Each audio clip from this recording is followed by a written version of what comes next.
ክፍል በዚህ በዘጸአት ምዕራፍ 15 ቁጥር 23 ላይ እንልና ጸልየን እንጨርሳለን።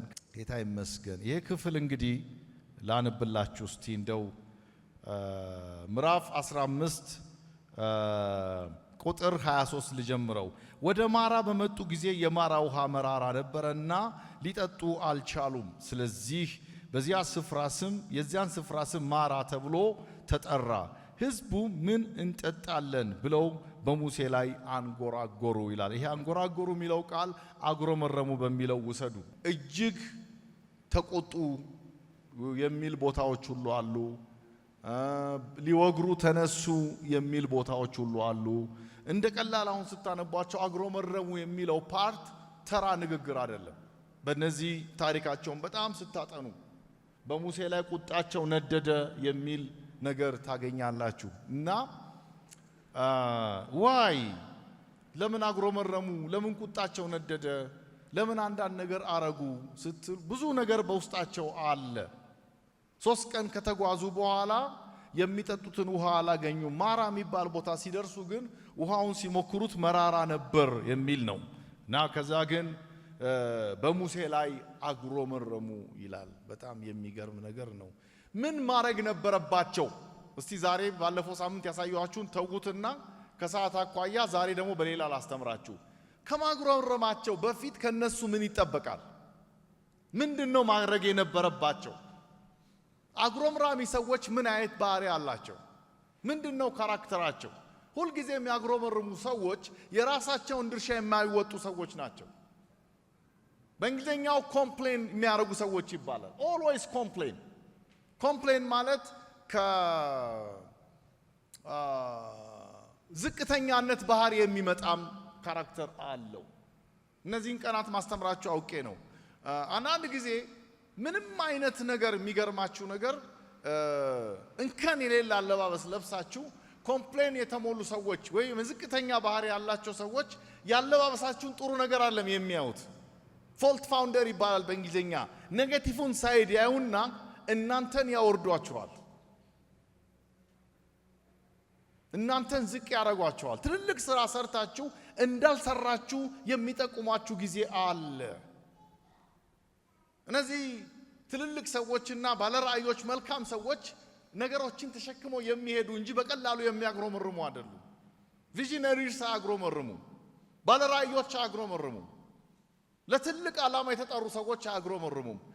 ሲቹዌሽንን ሃንድል የሚያደርጉበት ካራክተር አላቸው። እስቲ አጨብጭቡ አንዴ በደንብ።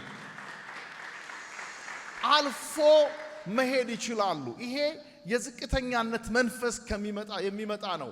ሌላው ፓርት እንዲሁ እኮ እናንተ አሳያችሁ እንጂ ምን እያለ ነው ብላችሁ ብታስቡ እንዳትረሱ። ይሄ ህዝብ 430 ዓመት ባሪያ የነበረ ህዝብ ነው።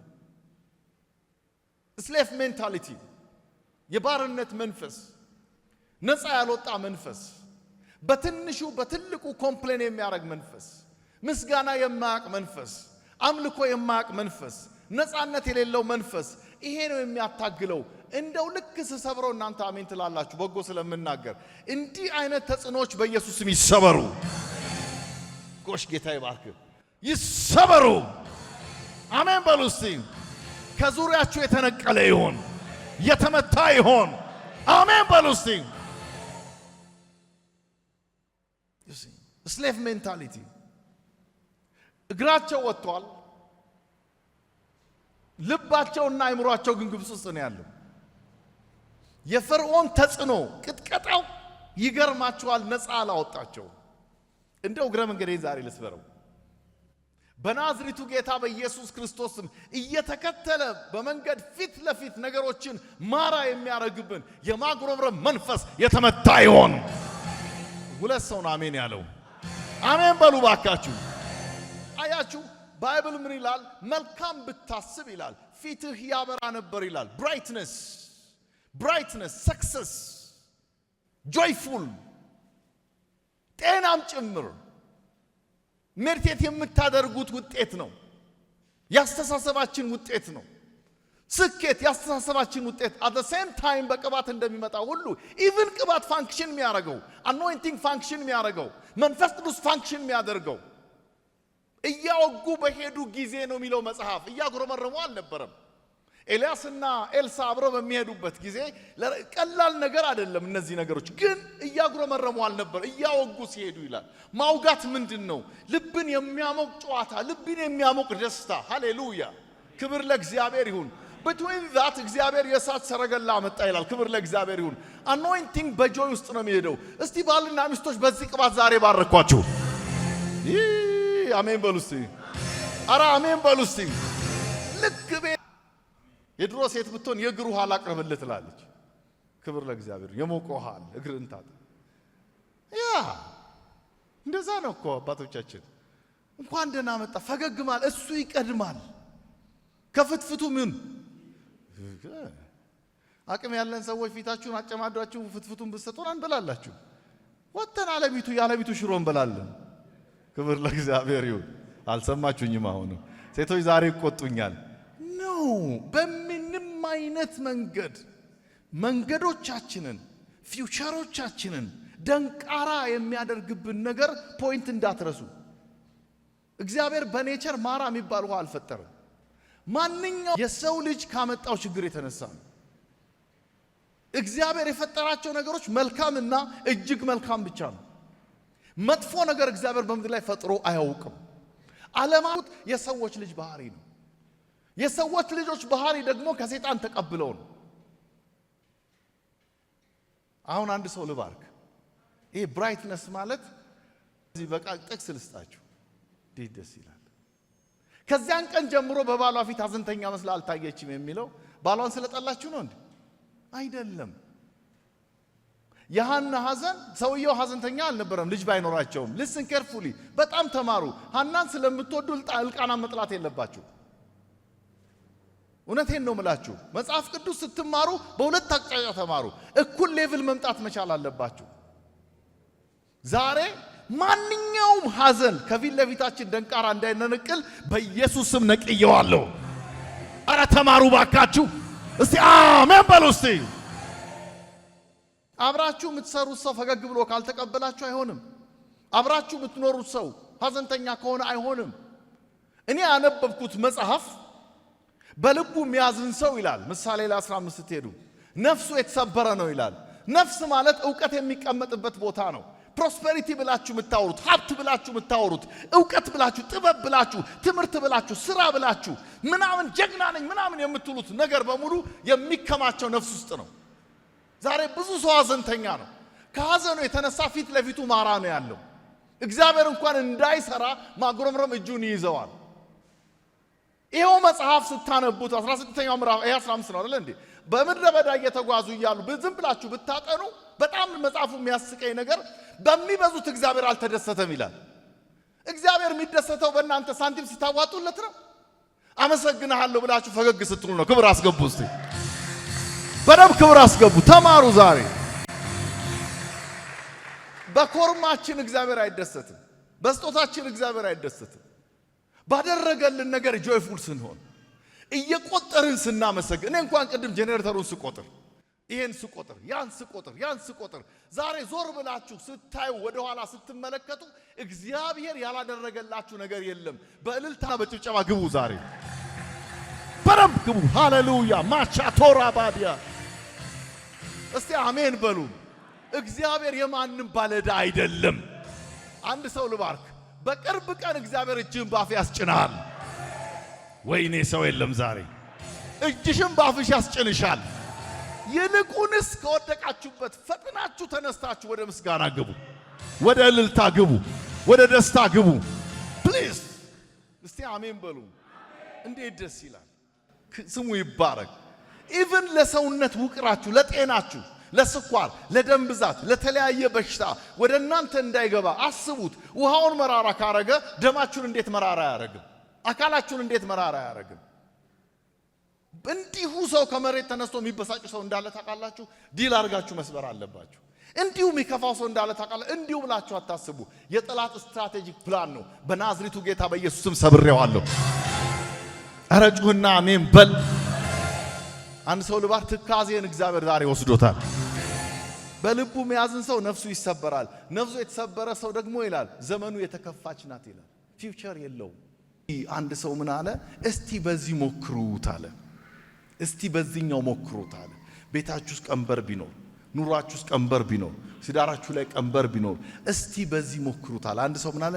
እስቲ በምስጋና ሞክረው አለ። ቢሊቭ ሚ በቅርብ ቀን ነገሮች ይቀየራሉ። ክብር አስገቡ እስቲ። ቢሊቭ ሚ እመኑኝ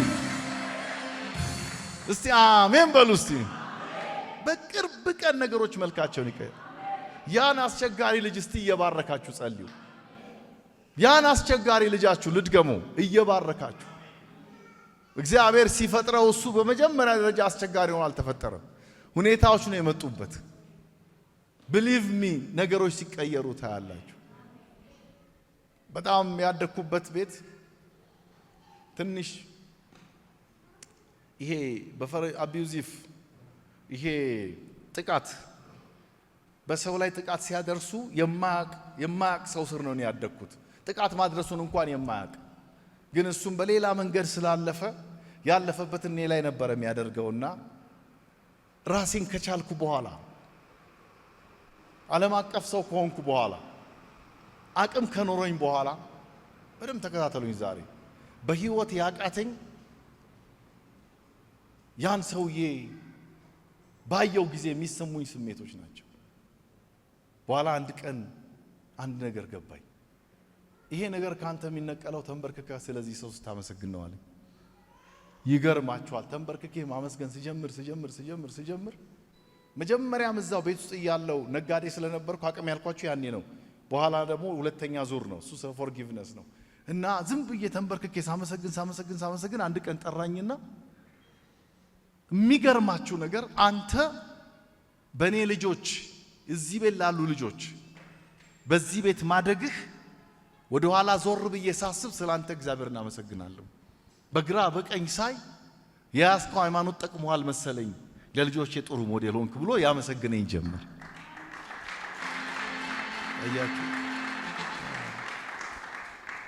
አያችሁ ኮምፕሌን በጣም ዴንጀር ነው። ይሄ ማጉረምረም በጣም ዴንጀር ነው። ፊት ለፊታችሁ ያለውን ስራ ማሪያ ያረጋግባቸዋል።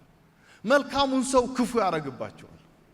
መልካም የሆነውን ትዳር አይታችሁ የማጠጉትን ትዳር የምሳሱለትን ትዳር ተራ ያረጋግባቸዋል።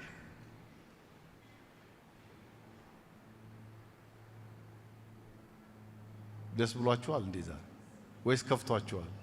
አመማችሁ? ቻሉት። ብራይትነስ። ስለዚህ ህልቃና በባህሪው የሚያባብል የሚታገስ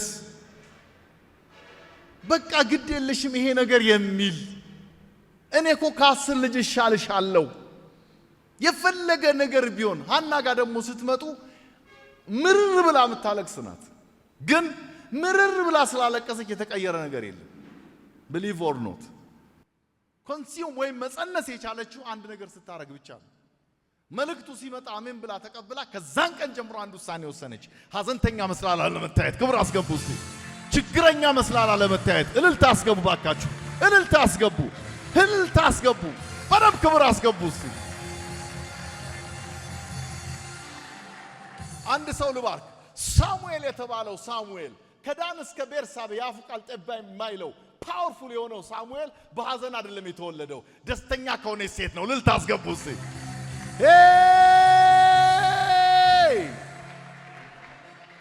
እስቲ አሜን በሉ። አልሰማሁኝም ባካችሁ።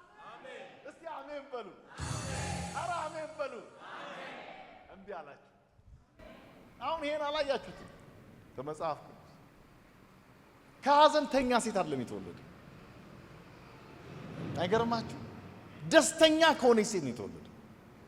እንዴት ደስ ይላል! በደስታ ውስጥ ነው ጽንሱ የነበረው። ሐሴት አድርጋለች። እንዴት ደስ ይላል! ከዚያን ቀን ጀምሮ ንጉሥ ተወለደ። ኪንግ ሰክሰስፉል የሚሆን ምንም አይነት ባሪየር ጋሬጣ በፊቱ የማይቆም። እስቲ አሜን በሉ። እንደ ንፋስ እግዚአብሔር ጠላቶቹን የሚበትንለት። እስቲ እልልታ አስገቡ እስቲ። አይ ኖ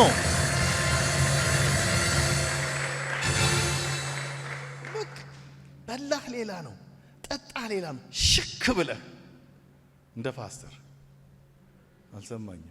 ሽክ በለ በዓል መስለ ዓመት በዓል መስለ ፈገግ ብላችሁ ለምንድን ነው እግዚአብሔር የሁላችሁንም ጥርስ ጥቁር ያላረገው? ያቅተዋል? ኮሚኒኬሽን ነው። ክብር አስገቡ እስኪ በደንብ። ስለዚህ ማራ ውሃው መራራ፣ ይሄ ማራ ፊት ለፊታቸው ነው። ስራችን፣ ህይወታችን፣ ኑሯችን፣ ጤናችን ከኮምፕሌን የሚመጡ ነገሮች ናቸው። በፍጥነት ነገሮችን ቀይሩ። በፍጥነት ስልት ቀይሩ። ቅድም እንዳልኳችሁ እስቲ በምስጋና ሞክሩት እንደተባለ በፍጥነት አካሄድን ቀይር። እስቲ አሜን በሉ። አንድ ጊዜ ሪሜምበር ከአንድ ወዳጄ ጋር በብዙ እንትን ውስጥ በተጓዘን ጊዜ አንድ ፕላን አወጣን። ለአንድ ዓመት እንዲህ እናደርጋለን አለ። እስቲ ለ3 ወር አመሰግናለሁ ብላችሁ ፕላን አውጡ። ያላሰባችሁት ነገር ብቅል ብቅል ብቅል ብቅል ብቅል ብቅል ማለት ይጀምራል። አጋንን ከቤታችሁ እየጠፋ ይሄዳል። እስቲ እልልታ አስገቡና ሰብካቸዋለሁ። አዩ ሃፒ? እስቲ ደስተኛ ነኝ በሉ። አሜን።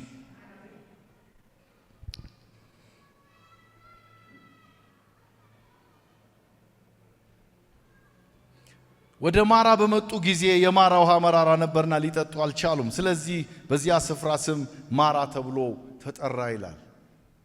ይሄ ታሪክ ማራ ተብሎ ከመጠራቱ በፊት በከባድ ማጉረምረም ውስጥ በተሞሉ ጊዜ ነው። በሐዘን ውስጥ ባለፉ ጊዜ ነው። ምን ማለት ነው? ሌላው ማትረሱት ምን ማድረግ ነበረባቸው? እንዳትረሰው ፖይንቴ ማድረግ የነበረባቸው ምንድን ነው? እውነት ለመናገር ከጥቂት ቀን በፊት እዚሁ ምዕራፍ ላይ እንደውም ሌላ ሳትሄዱ እዚሁ ምዕራፍ ላይ እነዚህ ሰዎች እኮ ባህር ተሻግረዋል። የማይቻል ነገር እግዚአብሔር አድርጎላቸዋል። ታምናላችሁ? ይሄን እስቲ አሜን በሉ። ስለ ውሃ ይደንቃቸዋል። ሰው ሊከፍለው የማይችለውን ባህር በደረቅ ተሻግረዋል። መታገስ ነበረባቸው። እንዳትረሱ።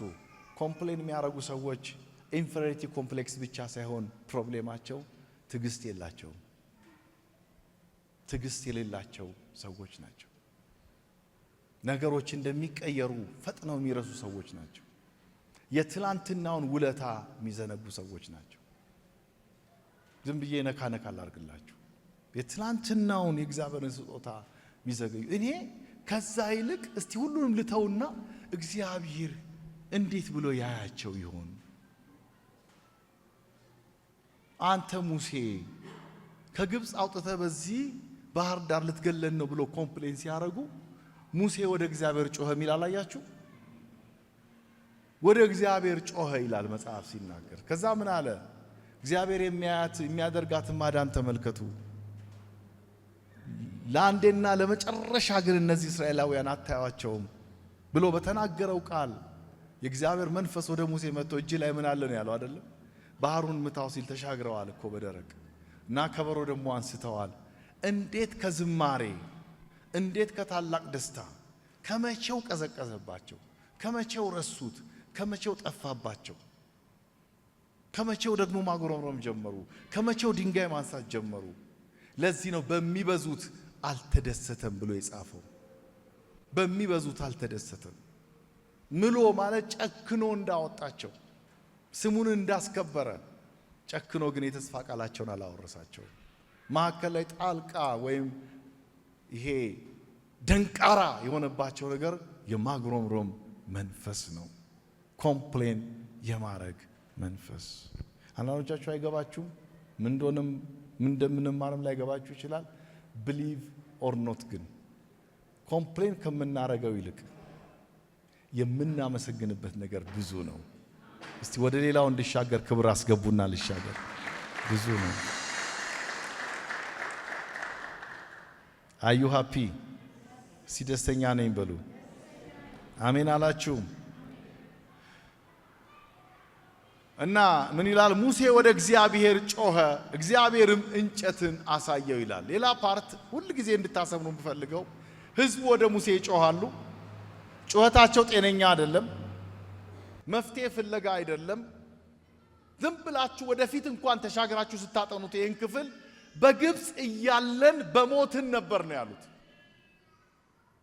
እስቲ ዝም ብላችሁ ተመልከቱ። ግብጽ እያለን በሞትን ነበረ።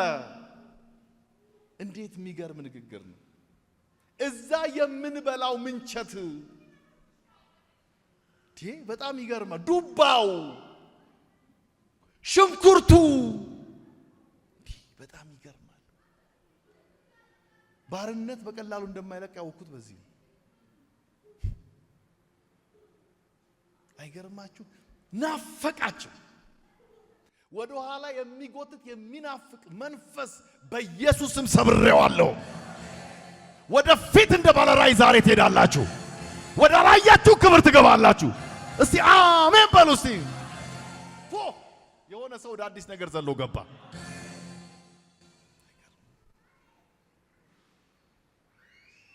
ክብር ለእግዚአብሔር ይሁን። እና በጣም የገረመኝ መጽሐፍ ቅዱስ ምን ይላል? በምድር ላይ ዘጸአት 12 ላይ እንደ ባሪያዬ አይነት ዘዳግም ይቅርታው እንደ ባሪያዬ አይነት እንደ ሙሴ ትሁት የለም ይላል። ምንድነው ትሁት ያደረገው? ይሄን ሰውዬ ይሄን ያለ ምንድነው ትሁት ያደረገው? በደረሰበት ነገር ሁሉ ወደ እግዚአብሔር የሚጮህ ሰው፣ ስፍራውን የማይለቅ ሰው፣ ቦታውን የማይቀይር ሰው። እነዚህ ሰዎችን ከሲቹዌሽን የተነሳ ወርደዋል። እሱ ግን ወደ እግዚአብሔር ጮኸ ይላል። አንድ ቤተሰብ ልባርክ፣ አንድ ሰው ላጽናና። ዛሬ በምን እንደምታልፉ አላውቅም። መፍትሄ ያለው በአምላካችሁ እጅ ነው። እስቲ ጮኻችሁ አሜን በሉ። ሙሴ ግን ወደ እግዚአብሔር ጮኸ ይላል። ወደ ጠራው አምላክ፣ ወደ ለየው አምላክ፣ ወደ መረጠው አምላክ፣ ወደ ፈጠረው አምላክ። ከባድ ሁኔታ ነው ግን ጮኸ ይላል።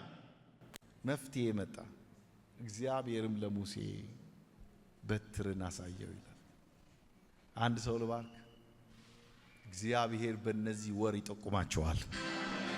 በጉዳያችሁ ላይ መፍትሄን ያሳያቸዋል። በትርን አሳየው ይላል። ሃሌሉያ። ያቺ በትር ምንድናት? መፍትሄ ናት፣ መውጫ ናት፣ ማምለጫ ናት። ይሄ ለማን ነው የሚሰጠው? ለትዕግስተኛ ሰው። ይሄ ለማን ነው የሚሰጠው? ሃሌሉያ፣ ስፍራውን ለማይለቅ ሰው። እስቲ በደንብ አሜን በሉ። አመጣችሁት እንዴ? ክብር ለማን ይሁን? እግዚአብሔር እንጨት አሳየው፣ በውሃውም ላይ ጣለው ይልና ውሃውም ጣፈጠ። በዚያ ሥርዓትና ፍርድ አደረገላቸው፣ በዛም ፈተናቸው ይላል። ክብር ለእግዚአብሔር ይሁን። እስቲ አሜን በሉ። ብዬ ልባርክና ወደ ሌላው ልሂድ። መንፈሴ ላይ አንድ ድምፅ ይመጣል። በዚህ ወር ከ15 ቀን ውስጥ ነገሮች ጣፋጭ ይሆናሉ፣ መልካቸውን ይቀይራሉ። እስቲ ጮኻችሁ አሜን በሉ። እስቲ ባለፈው ሳምንት ደበኳችሁ። እናቴ በጣር ወልዳኛለች ሲል የስ በጣር ወልዳኛለች፣ የስ በጭንቅ ወልዳኛለች፣ የስ የጭንቅ ልጅ ነኝ፣ የስ ታሪኬን ሳየው ወደፊት የሚያስኬድ አይደለም፣ ደንቃራ ነው፣ በቀላሉ በር የሚዘጋብኝ ሰው ነኝ፣ ያስኩስል የምጥል ሰው ነኝ። በጆሮዬም ደግሞ የሰማሁት የጣር ጣረሞት የሚል ነው። እናቴ በጣር ወልዳኛለች። ስለዚህም ደግሞ ከመውለድም ባሻገር ልክ ነው፣ እሷ በእኔ ሕይወት ታግላለች፣ ልክ ነው። ከዛ በኋላ ግን ያወጣችልኝ ስም ያን ታሪክ የሚቀይር አይደለም። ማራ ነው ያለችኝ፣ መራራ ነው ያለችኝ፣ ምሬት ብላ ስም አወጣችልኝ። ሃሌሉያ።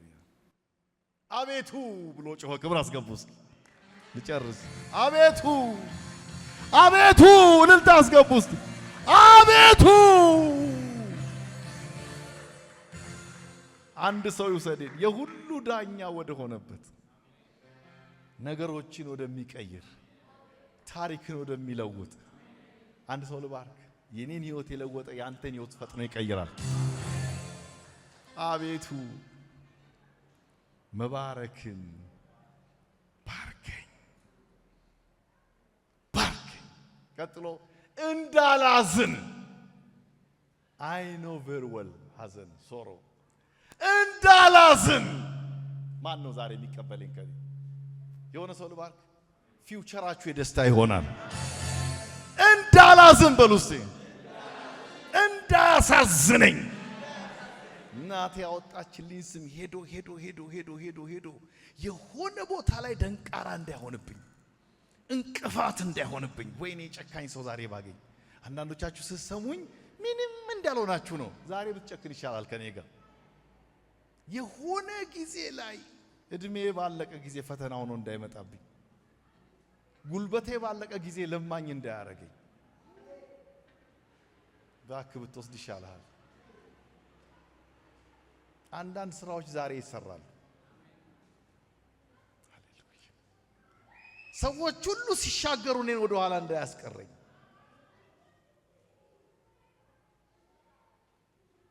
ብራዲ ካስቱባ ነፍሴ ተደሰተች በሸመገልኩ ጊዜ እንዳልወድቅ። ዳዊት በወጣትነቱ አቤቱ በሽምግልና ያትተወኛል። ኬርልስ ሰዎች በሽምግልናችሁ እስቲ አስቡት። ቆይቷል ይሄን መጸለይ ከጀመርኩ፣ ቆይቷል ይሄን መለመን ከጀመርኩ። ይሄ ትምህርት ይገባኛል። እኔ ስለ መጨረሻ የኔ ኮንሰርን የሚያደርገኝ ሰው ነው። በኤልሳ ዙሪያ ያለውን የእሳት ሰረገላ ተመለከተ ይላል። ከዛ በኋላ ያለው አገልግሎት ዳይሜንሽን ተቀየረ። ተመልሶ ወጣ። ኤልሳ አለ አሉት። አለ። እስቲ አለ በሉ። የት ነው ያለው? ኑ ላሳያችሁ። በቃ አለቀ። አልደነገጠም፣ አልፈራም። ይሲ የአይን መከፈት ወይም እንጨት ማየት፣ የሆነ ነገር መመልከት ከድንጋጤና ከፍርሃት ነፃ ያወጣቸዋል። ክብር አስገቡ። ኮምፕሊት። ሌላው እዚህ ቤት ሰብኬዋለሁ። አቤል ታስታውሳለህ? በማክሰኞ አስተምሬያቸዋለሁ። ይሄን ብዬ ጸልዬ ልጨርስ። በአብርሃምና በሳራ ቤት የመጨረሻ የዕብራውያን ጸሐፊ ሲተርከው ሳራም ለመጸነስ በእምነት ኃይልን አገኘች የሚል ክፍል አለ። ችግሩ በዛ ቤት የነበረው አብርሃም ከመጀመሪያው ጥሪ ስለነበረው አምኗል። አብርሃም ተጠራጠረ ሚል አልተጻፈም። የሮሜ መጽሐፍም ይናገረዋል። ያንን ሳይጠራጠር ከሚስቱ ከሳራ ልጅ እንደሚወልድ በእምነት ተመልክቷልና ነው የሚለው። መጠራጠር የሚባል ነገር በአብርሃም ታሪክ ውስጥ የለም። የ100 ዓመት ሰው ሆኖ የሚስቱ ስጋ እንኳን ሙት መሆኑን እያየ ምንም አይነት ከዚያ ውስጥ ልጅ እግዚአብሔር እንደሚሰጠው ተመልክቷል ይልና ለእግዚአብሔር ክብርን እየሰጠ ነበር የኖረው ይላል። እያመሰገነ ነበር የኖረው ይላል። ምን ማለት ነው? አይዋሸኝም፣ አይበድለኝም፣ አያሳዝነኝም፣ ነገሬን ይቀይራል፣ ከዚህ ከሞተ ስጋ ውስጥ ሕይወት ያወጣል እያለ ነው የኖረው። እስቲ አሜን በሉ። የሚገርመው ግን ፕሮብሌም የነበረው ማጋ ነው። እዚህ አስተምሬዋለሁ። ሳራ ጋር ነው። ሳራ ግን ጊዜው ደርሶ ደረሰች። ጊዜው ደርሶ ስትደርስ ለመጸነስ ኃይልን አገኘች ይላል። አልሰማችሁኝም? አልሰማችሁኝም? እስቲ አሜን በሉ። ስለዚህ እግዚአብሔር የሁለቱ ሰዎች በደንብ ስሙኝ። አሁን ኃይለኛ ቃል ነው። የሁለቱ ሰዎች እምነት፣ አሁን የኔና ሰላም እምነት፣ የመስፍንና የቂቂ እምነት፣ የፓስተርና የባለቤቱ የእናንተ እምነት እኩል ሌቭል ቢመጣ ቤታችሁ ሳቅ በሳቅ ይሆናል። ክብር አስገቡ። ይስሐቅ ይወለዳል። በደንብ ክብር። እኩል ሌቭል። ልክ እሷ ለመጸነስ ኃይልን ስታገኝ የሳራ ማህፀን ኮንሱም ለመጸነስ ያን የተያዘ የሚባለው ነገር ለምንድን ነው? እግዚአብሔር በሳራም በአብርሃምም ነው መስራት የሚፈልገው። ይሄ ቸርች አንድ ማወቅ ያለባችሁ ትዳር የሚያከብር ቤተክርስቲያን ነው። ክብር አስገቡ እስኪ። ባልና ሚስትን በእኩል የሚያይ ቤተክርስቲያን ነው። ስለዚህ ካለሽበት ተሰባብረሽ አይንሽን ከራሱ ከአብርሃም ላይ አንስተሽ የሆነ ነገር ከማረግ ትተሽ ቀጥታ አይኗን አንስታ እግዚአብሔር ላይ ስታደርግ፣ እስቲ ክብር በሉ። እስቲ ስጡ አንዴ ከመጨረሴ በፊት የአብርሃም እምነት ወይኔ ማን ነው የሚወስደው? ልክ አብርሃም የሚያምነው። ስለዚህ አብርሃም ምን ትላለች? እኔ አሁን ኃይል አግኝቻለሁ፣ በዚህ ልጨርስ። እኔ አሁን አቅም አግኝቻለሁ፣ እኔ አሁን መጸነስ እችላለሁ፣ ግን እግዚአብሔር ሁሉን ቻይ ስለሆነ በፊት አብርሃም ነበር የኔን ማዕፀን ሙት የሚለው ከዚህ ከሽማግሌ ልጅ ይሰጠኛል አለች። አረ ክብር አስገቡና ልጨርስ።